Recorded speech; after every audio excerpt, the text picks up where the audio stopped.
Imagine living in a world where clean water was not just a luxury, but a matter of life and death.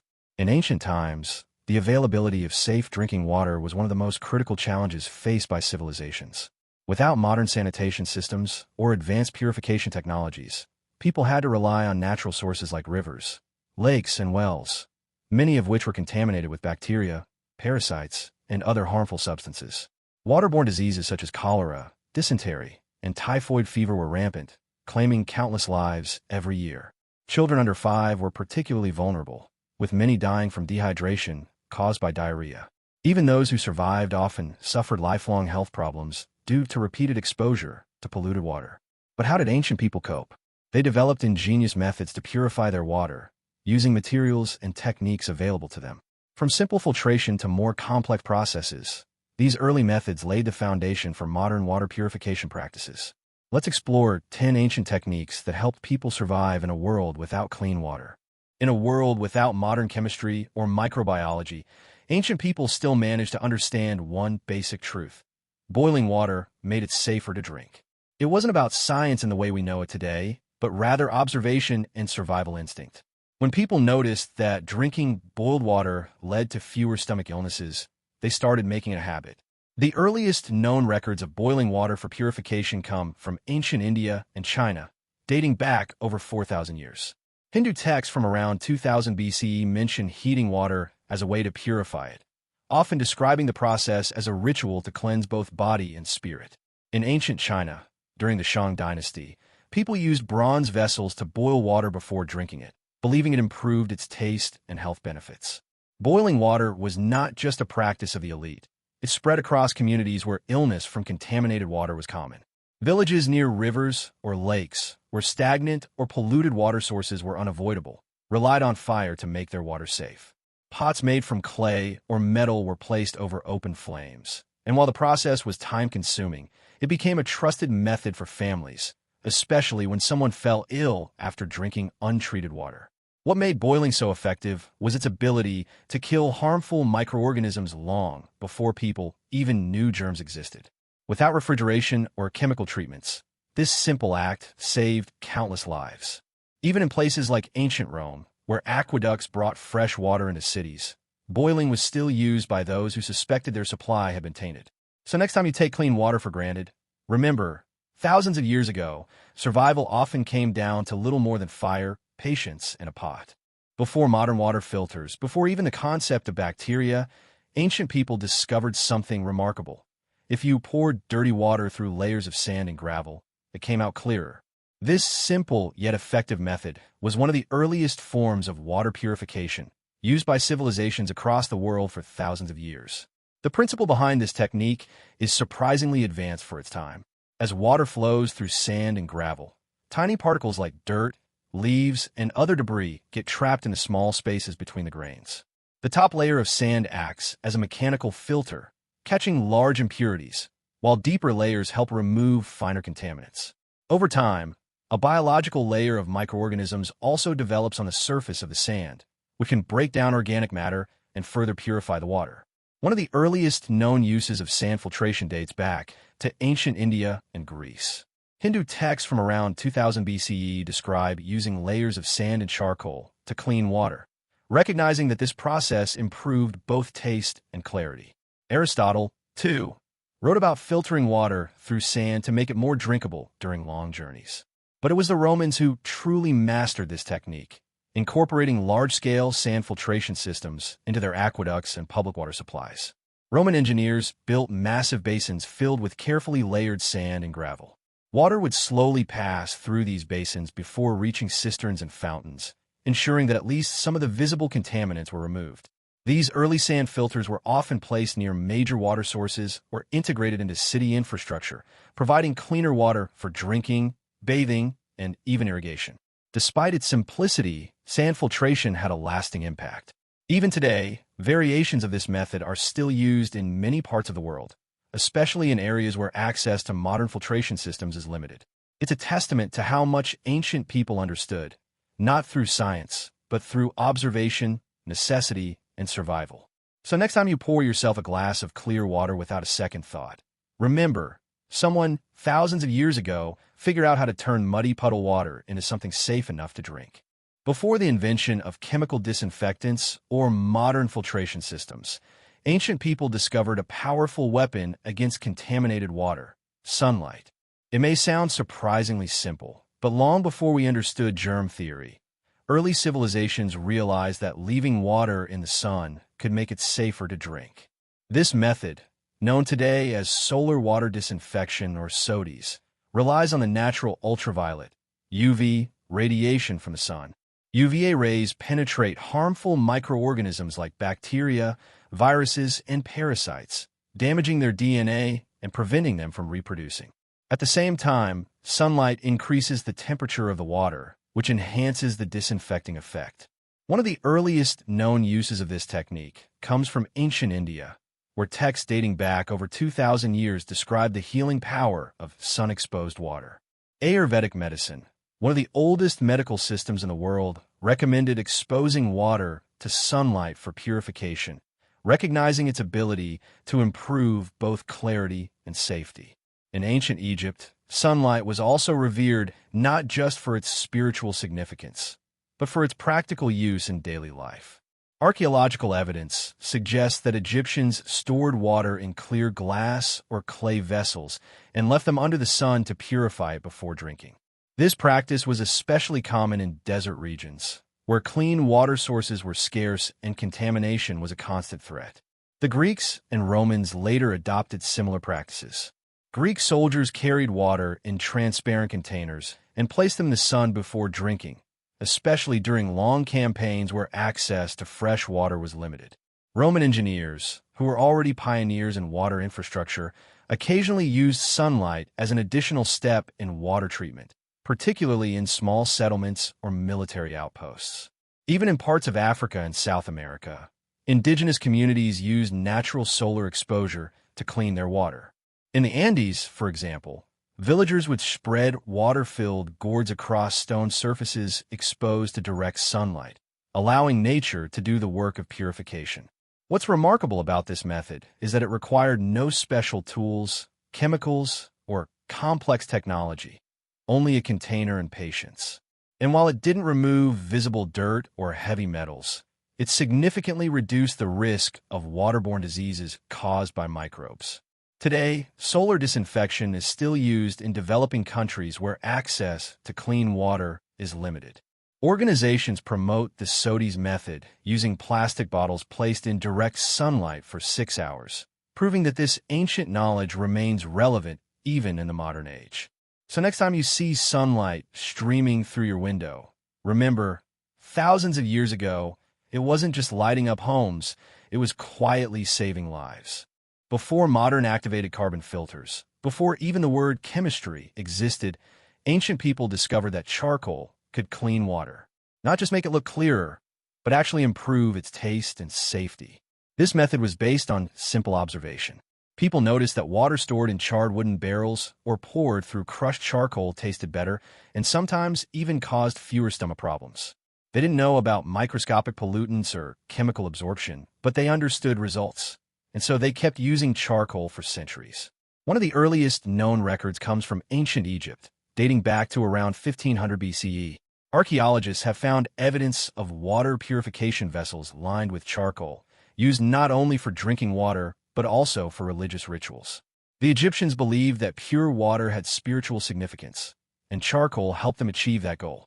In India, Ayurvedic texts describe using charcoal to purify water as early as 400 BCE. These writings recommended placing charcoal pieces in water containers to remove unpleasant odors and improve clarity. It was also believed that charcoal had healing properties, capable of drawing out impurities from both water and the human body. But it was in ancient China where charcoal filtration took a more scientific turn.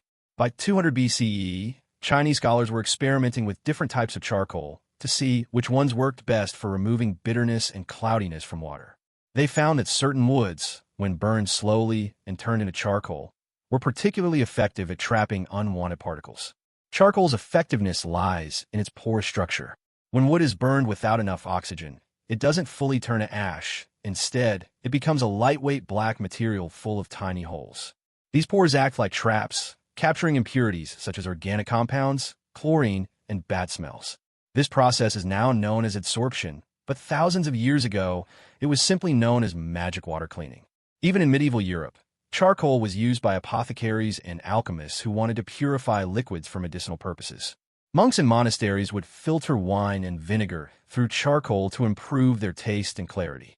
And during long sea voyages, sailors would pack charcoal in their water casks to keep the water from turning foul. Today, we still use this ancient technique, but in a much more refined way. Modern water filters often contain activated carbon, a highly processed form of charcoal designed to maximize its filtering power. From emergency survival kits to high-end home filtration systems, the basic idea remains unchanged since ancient times. So next time you pour yourself a glass of filtered water, remember, somewhere in ancient Egypt or India, someone figured out how to make water safer to drink using nothing more than fire and patience. Long before plastic strainers and modern filtration systems, ancient people used what nature provided, cloth, woven baskets, and reeds, to clean their water. This early form of mechanical filtration was simple but effective, removing visible impurities like dirt, leaves, and insect from drinking water.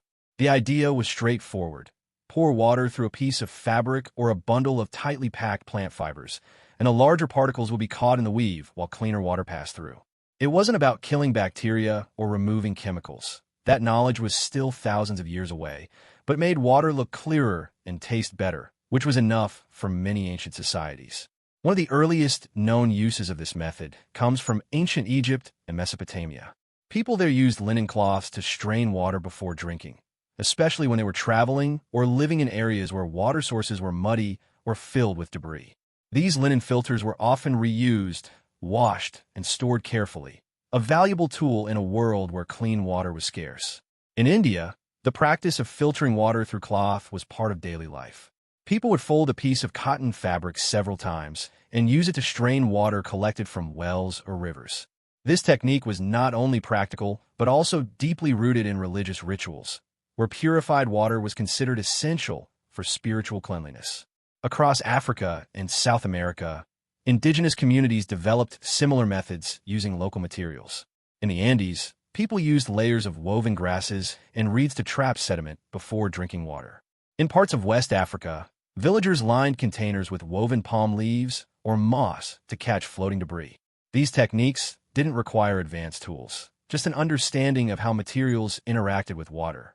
Even in medieval Europe, where scientific knowledge had regressed compared to earlier civilizations, people continued to use cloth straining as a way to make water more drinkable. Monks in monasteries filtered rainwater through fine wool before using it in medicinal preparations. Sailors on long voyages would wrap cloth around wooden frames to create makeshift filters for collecting fresh water from storm runoff. Though these early filters couldn't remove microscopic pathogens, they did reduce the risk of illness by eliminating visible contaminants. More importantly, they gave people a sense of control over their water quality, something that mattered greatly in a world without taps or bottled water. Today, variations of this technique are still used in emergency situations. Aid organizations teach displaced populations to use cloth or sand to filter out large particles before boiling or exposing the water to sunlight. The same principles that kept ancient people alive are still saving lives today. So next time you pour water through a filter without thinking twice, remember, somewhere in history, someone figured out how to do the same with nothing more than fabric, patience, and necessity. Before modern chemistry explained how particles behave in water, ancient people discovered a powerful secret. Adding a special mineral could make muddy water clear. That mineral was alum, and its use marked one of the earliest forms of chemical water treatment. Alum is a naturally occurring salt, known for its ability to bind with tiny floating particles like dirt, clay, and organic matter. When mixed into cloudy water, it causes these impurities to clump together and sink to the bottom, leaving behind much clearer liquid. This process, now called coagulation, was used by civilizations thousands of years before scientists understood exactly why it worked. One of the earliest records of alum use comes from ancient Egypt and Mesopotamia, where papyrus scrolls and stone inscriptions describe its application in dyeing textiles and purifying water. Egyptian engineers used it not only to clean water, but also to improve the clarity of liquids used in religious ceremonies. They believed that pure water had spiritual significance, and alum helped them achieve that goal. The Greeks also recognized alum's power.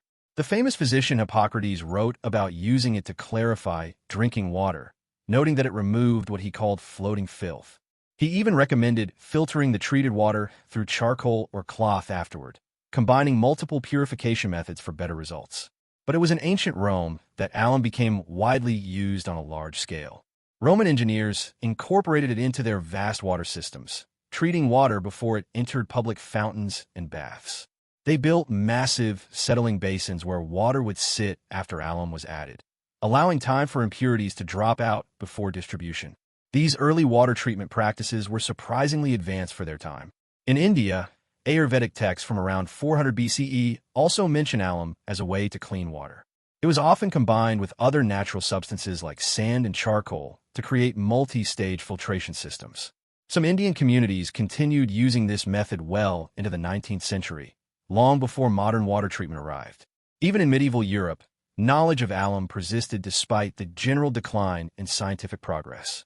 Monks and monasteries used it to purify water for medicinal purposes, while alchemists experimented with different types of minerals to see which ones worked best. In some regions, alum was so valuable that it was traded across continents, becoming an essential commodity for both industry and daily life. What makes alum remarkable is that it works without boiling or complex equipment. Just a small amount, crushed into powder and stirred into water, can transform murky liquid into something drinkable. Today, alum is still used in municipal water treatment plants worldwide, proving that this ancient discovery remains relevant even in the modern age. So next time you turn on a tap and get crystal clear water, remember, someone thousands of years ago figured out how to make muddy water drinkable using nothing more than a handful of minerals and observation. Before modern chemistry explained acidity or alkalinity, ancient people discovered that ashes could do more than just clean water. They could balance its taste, making it safer and more pleasant to drink. Wood ash, in particular, contains natural alkaline compounds like potassium carbonate and calcium hydroxide. When mixed into acidic or overly mineralized water, these compounds neutralize the pH, reducing bitterness and making the water easier on the stomach. It wasn't about science. It was about survival and taste. This method was widely used by early civilizations across Europe, Asia, and the Americas.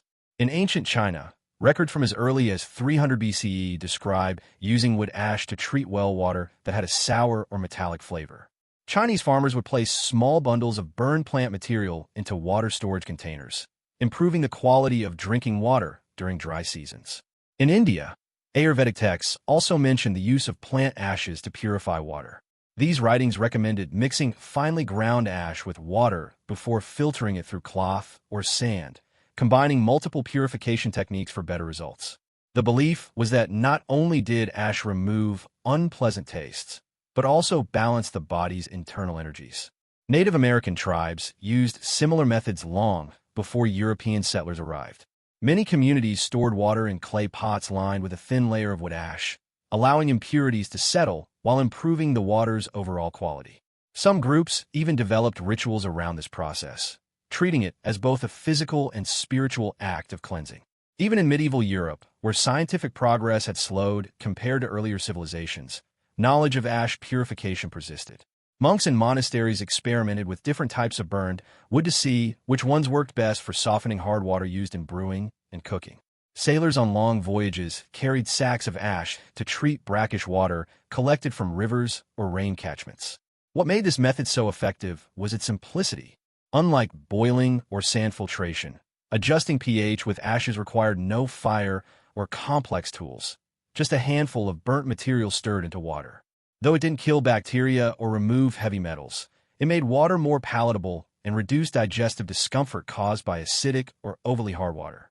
Today, we understand exactly why this works. The alkaline properties of wood ash raise the pH of acidic water, making it less corrosive and easier on the human body. Some modern emergency water treatments still use basic principles of pH adjustment to improve the safety and taste of drinking water in remote areas. So next time you sip filtered water without a second thought, remember, somewhere in history, someone figured out how to make bitter water drinkable using nothing more than fire, patience, and a handful of ashes. Before the invention of paper towels or synthetic sponges, ancient people relied on nature's own tools to clean water: natural sponges, moss, and even wool. These materials weren't just used for wiping surfaces or carrying water. They played a surprising role in early water purification. The idea was simple. Certain natural materials had the ability to soak up impurities from water, making it clearer and sometimes safer to drink. While these methods didn't kill bacteria or remove microscopic pathogens, they did help reduce visible contaminants like dirt, oils, and floating debris. One of the earliest known uses of this technique comes from ancient Greece and Rome, where sea sponges were widely used not only for personal hygiene, but also for cleaning and filtering liquids. Roman engineers discovered that placing sponges inside water containers helped trap sediment and improve clarity. They would regularly squeeze them out and reuse them, much like we do with modern kitchen sponges today. But the Romans didn't stop there. In public bathhouses, which were central to daily life, sponges were often used to wipe away surface scum from pools and basins. Some wealthy households even placed sponges at the bottom of large water jars to continuously absorb floating impurities. In other parts of the world, people turned to what nature provided. In medieval Europe, moss was commonly used as a natural filter. Villagers would line wooden buckets or clay jugs with sphagnum moss, which has natural antiseptic properties and can hold many times its weight in water. This method helped slow the growth of mold and algae, extending the shelf life of stored water. Wool was another surprisingly effective material. Because of its fibrous structure, wool can trap particles and even absorb certain chemicals from water. In some regions, people would stuff wool into cloth sacks and place them in water storage areas to catch debris and soften hard water. This practice was especially common among shepherds and nomadic tribes who needed to carry their water supplies over long distances. Even in parts of Africa and South America, indigenous communities developed similar techniques. In the Amazon rainforest, villagers used layers of plant fibers and animal fur to create primitive filters that could remove sand and leaves from river water. In desert regions, Bedouin travelers lined their leather water bags with crushed dates and wool to slow bacterial growth and improve taste. What made these early adsorption techniques remarkable wasn't their scientific precision. It was their practicality. Without access to modern chemistry or engineering, ancient people observed how different materials interacted with water and used that knowledge to make survival easier. Today, the principles behind these methods are still applied in modern water treatment. Activated carbon, for example, works by adsorbing pollutants onto its surface, a process not so different from what a sponge or piece of wool once did thousands of years ago. So next time you pour yourself a glass of filtered water without thinking twice, remember, somewhere in history, someone figured out how to do the same with nothing more than a sponge, moss, or a handful of wool. Imagine being stranded by the sea, surrounded by water you can't drink.